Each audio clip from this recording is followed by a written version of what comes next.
भाव एक और अभी 2 दिन पहले सुशांत सिंह राजपूत वाले केस की भी उसको 1 साल हो गया, और उसी से निकले हुए बहुत सारे जो सवाल थे, जो आगे जाके परमवीर सिंह, और परमवीर सिंह के बाद सचिन वाजे और NIA और CBI और ED और NCV, वो सारा मामला अभी भी पूरी तरह से उलझा हुआ है, और उसमें कभी भी कुछ भी हो सकता है।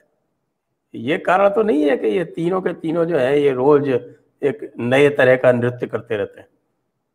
बिल्कुल है, क्योंकि वो देखिए, इनको आपको बता दूं, जब 2019 के विधानसभा चुनाव होने वाले थे, तो एनसीपी के सातारा के MP जो है उदयनराजे भोसले, उन्होंने पार्लियामेंट का रिजाइन किया था और बीजेपी में आए थे, और फिर वहां का भी उपचुनाव डिक्लेयर हुआ था।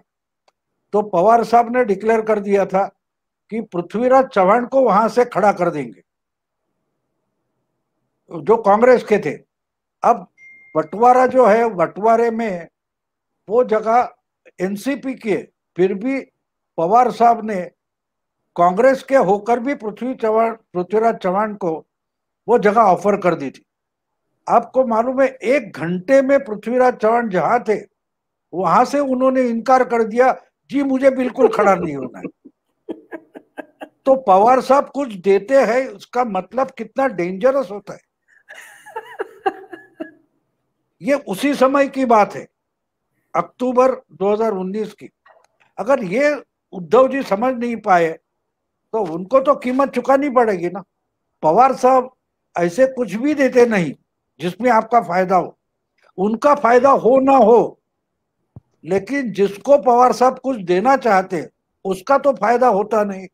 ये मेरा ख्याल है, मैंने कहीं इस पर बोल भी दिया था कि पवार साहब महाराष्ट्र के राजनीति में बरमूडा ट्रायंगल है, उनके साथ जो जाता है वो गायब ही हो जाता है। तो हाँ, आप हंस रहे हो, लेकिन 20 साल पहले जब महाराष्ट्र में ऐसी सरकार बनी, शिवसेना बीजेपी को बाहर बिठाने के लिए, उस समय जो जो RPI रिपब्लिकन पार्टी के 2-3 गुट थे, फिर जनता दल था, फिर PWD शेतकरी कामगार पार्टी जिसको हम बोलते हैं, ये सब पार्टियां खत्म हो गई। कम्युनिस्ट पार्टी या मार्क्सिस्ट पार्टी, ये सब उसमें थे 1999 में।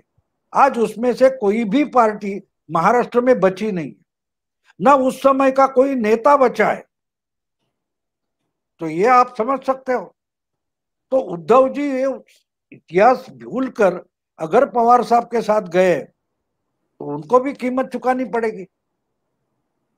हाँ, पवार साहब का फायदा, मैं उनको, पवार साहब को भारतीय राजनीति का सबसे निस्वार्थी नेता मानता हूं, पवार साहब को, क्योंकि उन्होंने खुद के लिए कभी कुछ बनाया नहीं, दूसरों का नुकसान जरूर किया है। वो दूसरों के नुकसान में अपना फायदा देखते रहे। अजीब है, लेकिन देखिए, उन्होंने ना अपनी पार्टी बनाई, कभी वो पार्टी बड़ी बनाई, आप बताइए मुझे, बिल्कुल नहीं। हाँ, लेकिन उनके साथ जो गए उनकी पार्टियां तो, या उनको नेताओं को उन्होंने खत्म कर दिया। तो ये तो शायद अभी अभी उद्धव जी को पता चलता होगा कि मुझे लाकर बिठा दिया है, लेकिन जिस जगह पर बिठा दिया है वो आसन पर कितने कांटे हैं, कील है, वो अभी पता चलता होगा। सही कह रहे हैं। मैं नए दर्शकों से जो जुड़े हुए हैं उनसे कहूँगा कि कृपया आप चैनल सब्सक्राइब कर लें, और दर्शक जो हैं इस समय उनसे कहूँगा कि आपको जो प्रश्न पूछने हैं वो प्रश्न आप कृपया सुपर चैट के माध्यम से पूछ लें। बाबू, ये आपने ये हमारे जो केस हैं, ये सुशांत सिंह राजपूत और उसके बाद जितने भी हुए हैं, सचिन वाजे, ये वो 1 2 3 4 5, इनके बारे में नहीं बताया।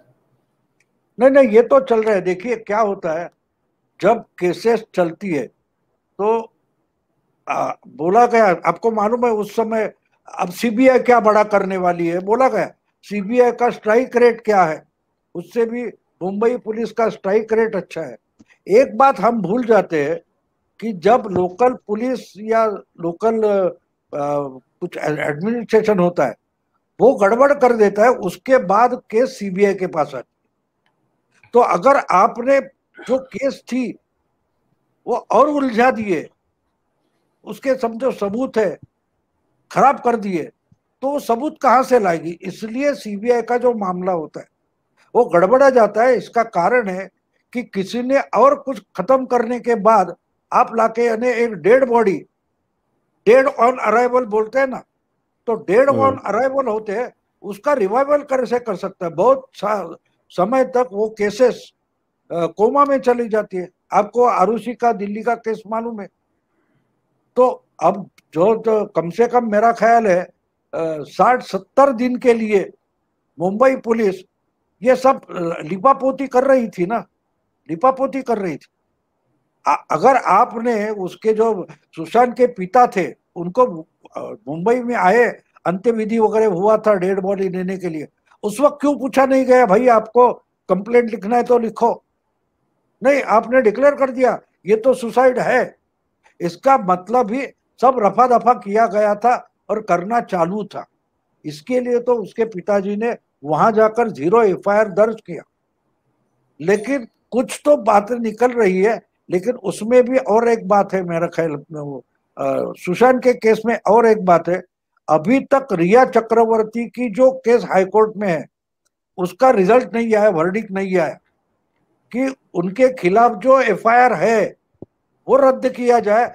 ऐसा ऐसा ऐसा पीआईएल हाईकोर्ट में है रिया का। जब तक उसका कुछ निपटारा नहीं होता तब तक सीबीआई मेरा ख्याल आगे नहीं जा सकता। जी। वरना तो मेरा ख्याल है वजह की जो वजह ने कुछ जबानी दी है उसमें से बहुत बातें निकल कर आई हुई है, लेकिन उससे आगे जाना है या नहीं तो उसका काम चालू रहेगा। लेकिन जिस दिन ये निपटारा हो जाएगा हाईकोर्ट में, उसके दूसरे दिन एक्शन शुरू हो जाएगी, लेकिन काम तो चलता होगा।